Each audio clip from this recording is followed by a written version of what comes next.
Naomi Martell is a lead trainer at the Stress Management Society. She joins me now. Naomi, good evening.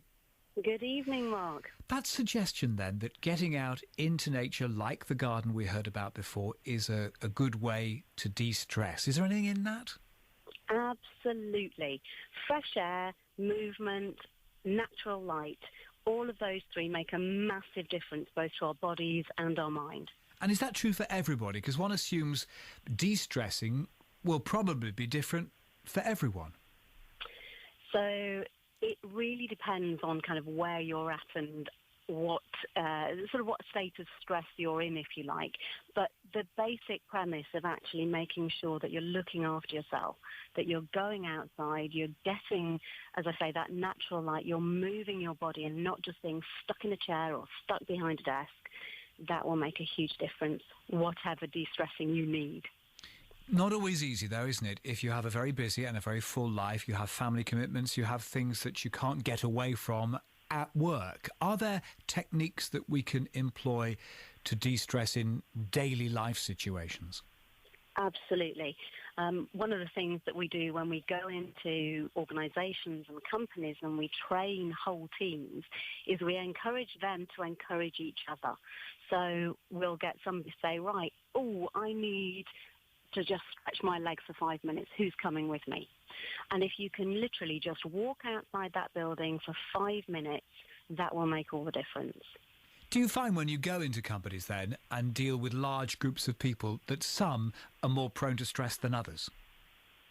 Yes, a lot will depend on the industry, the type of company, the way that it's being led, really. You know, there are some what we would know as high-powered environments. And, of course, they are much more prone to stress in that kind of environment. And if you are an individual who does suffer in that respect, I mean, ultimately, would it be better for you to find a different line of work, get a different boss? Well, part of me wants to say yes, part of me wants to say no. Again, it really depends on you as an individual. If you're getting to the point where it's affecting your health and it's affecting your happiness, your well-being and your life, then I would certainly recommend taking a look at the part that your boss is playing in that your work is playing in that, the way that you're able to respond to that, and potentially, yes, maybe look at something quite different. And now, people I meet in life, I mean, they do seem to fall into two camps. There are those who constantly say that they're stressed and those that never, ever, ever mention it. Those that don't seem to suffer at all, are they just genetically programmed differently? Were they brought up by their parents in a different manner, or are they just lucky?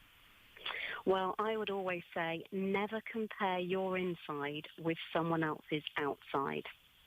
So just because somebody doesn't say they're stressed doesn't mean they're not stressed. What if they do say that they're not stressed, though? Well, sometimes we actually don't take notice of how we're feeling inside. And obviously there are some lovely souls out there who really do cope with day-to-day life.